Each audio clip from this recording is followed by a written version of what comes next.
What's up, ladies and gentlemen, and welcome to this special video. It's not a POV video because I'm now moving my head around, but the camera's not moving because we today have two cameras. We have this sort of POV style camera, which you're used to, and we have one over here.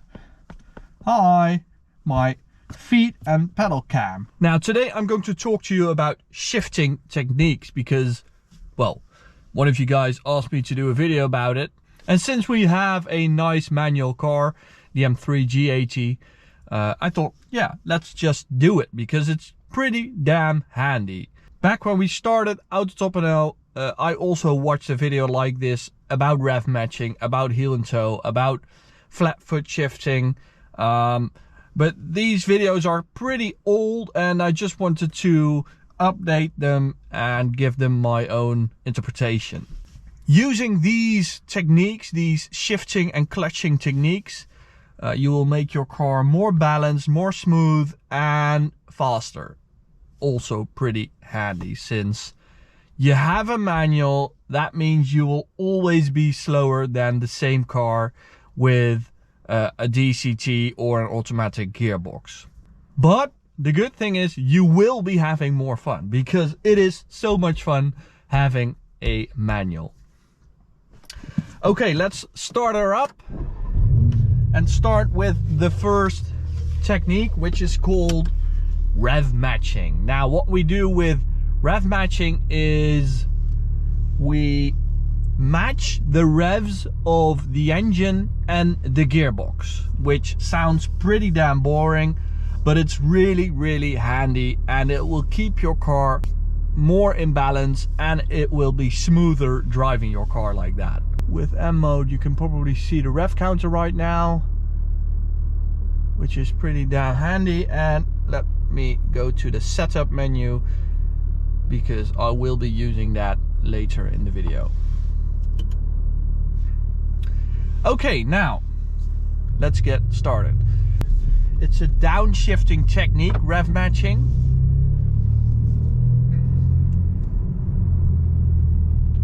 We want the revs to match, and that's because if we don't match them, the car will get in sort of like an unbalance when we shift, and that's not something you want when you go fast on a track or when you're in like a curve, which I'm now going to demonstrate by turning off the gear shift assistant because an M3 has an auto rev match function, so I have turned that off right now so you can see what happens if you don't rev match. So I'm in third gear right now and I want to downshift. Oh, see that? That's like a high rev downshift, and that's when you have to rev match. I didn't do that just now, and you could see the car twitching its back end, and that's because the revs of the engine and the gearbox, they didn't match, so it had like a clunk. So let's try that with rev matching.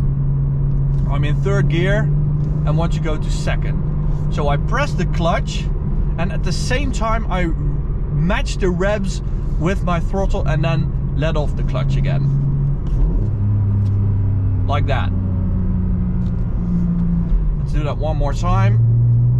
So you don't use that with the upshift, of course.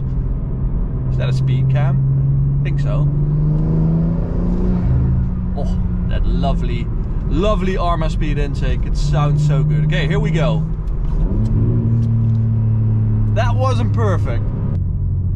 Just so you know, my M3 is fitted with an FI exhaust and an Arma speed intake. So first you hear that intake and the turbo spool up, and then you hear the exhaust, which makes for a nice sound in this video.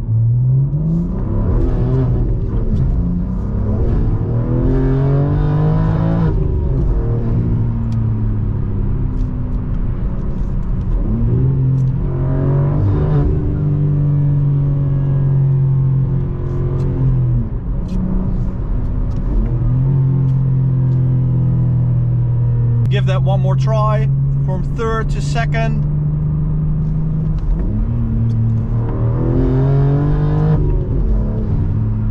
another benefit of doing rev matching is that you don't slow down when you downshift, because normally when you do no rev matching, besides the fact that you have an unbalance while shifting, your car also slows down. Now this can be handy when you're in like a rolling drag race but you're in the wrong gear and you're sitting next to the other car, and just imagine that Audi RS4 on my left. If I don't rev match, you can just feel the car lurching back. Now I'm in third gear, and if I was in a drag race right now, I want to be in second gear, so blip the throttle, there it is, second gear, without any slowing down. So that's rev matching. Now the important thing with rev matching is knowing your gear ratios. So you have to get a feel for the car and its gear ratios. You really have to get a feel for how much throttle you have to give it with a downshift, and that also depends on the revs you're at. So if you're like down low and you want to go to second, you don't need to blip it all that much, just a little bit. Now with a turbocharged car, it's a bit harder to do than with a naturally aspirated car, because it doesn't rev as lightly as a naturally aspirated car, and that's because of the back pressure of the turbos. So if you want to practice this technique, just take your mom's Suzuki Swift with the 1.2 naturally aspirated engine, because it's a really good car. Just a small naturally aspirated car is perfect to practice this technique. Now this is an M3, as I said, and I have the gear shift assistant, which means it auto rev match. So I don't have to blip the throttle right now. I'm just going to use my clutch, and there it goes, perfect rev match. Now it's of course a lot more fun to do it yourself.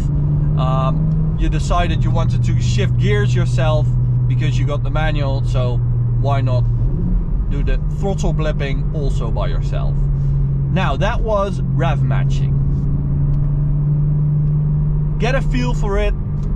You know, if you feel like you have done a few perfect shifts, you will feel it immediately. When you have a perfect shift, there's no question about it. You're not going to wonder if you did a perfect shift. It will feel like you did it perfectly. And if you don't, you will also feel that. Now, if you have done that, you can try heel towing. Now, here's a corner. I'm going to brake and blip the throttle at the same time. Wow, that was a bit clunky because I did it too slowly.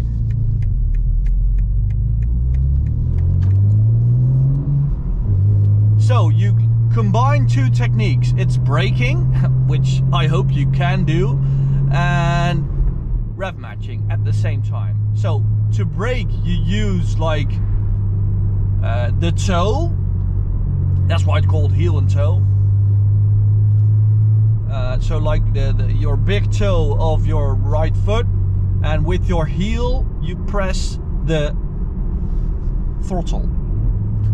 Now this is a really hard thing to learn, because you need a really good pedal setup. This cannot be done with every car, even though a lot of YouTubers and commenters say, wow, yeah, you have to heel and toe, bro, come on. Well, it cannot be done with every car.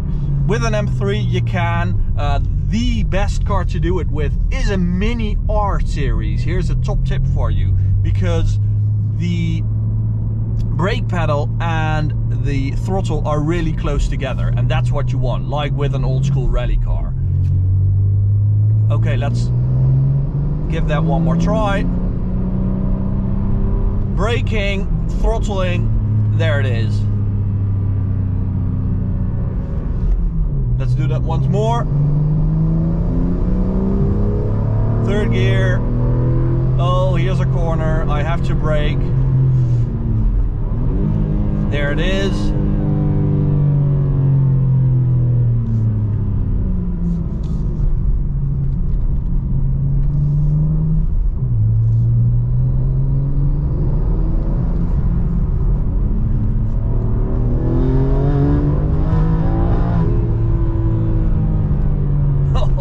And then give it some when you've done a nice one. It's just so rewarding. These techniques really are what driving a manual is all about. You know, it's just having fun, working. You know, you really do feel like you're doing all the work. You know, you do the braking, the throttling, the shifting, the clutching, it's the steering. You're doing so many things at the same time. It's so rewarding. Okay, now, last shifting technique. This is flat foot shifting. Now, what I'm going to do is, this is a normal shift.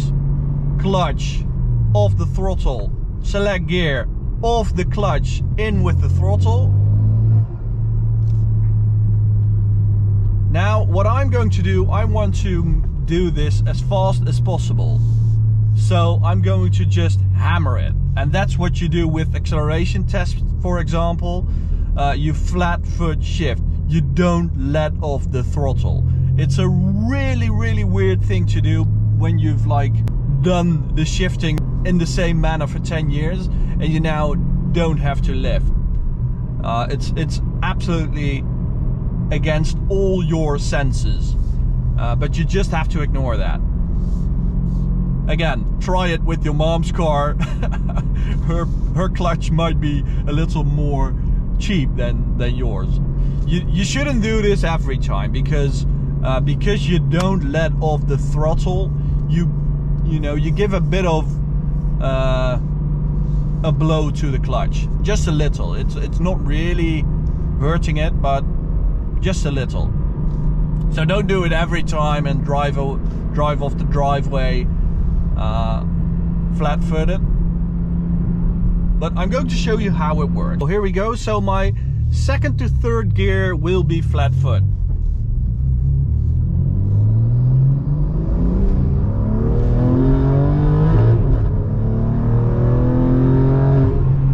That was it.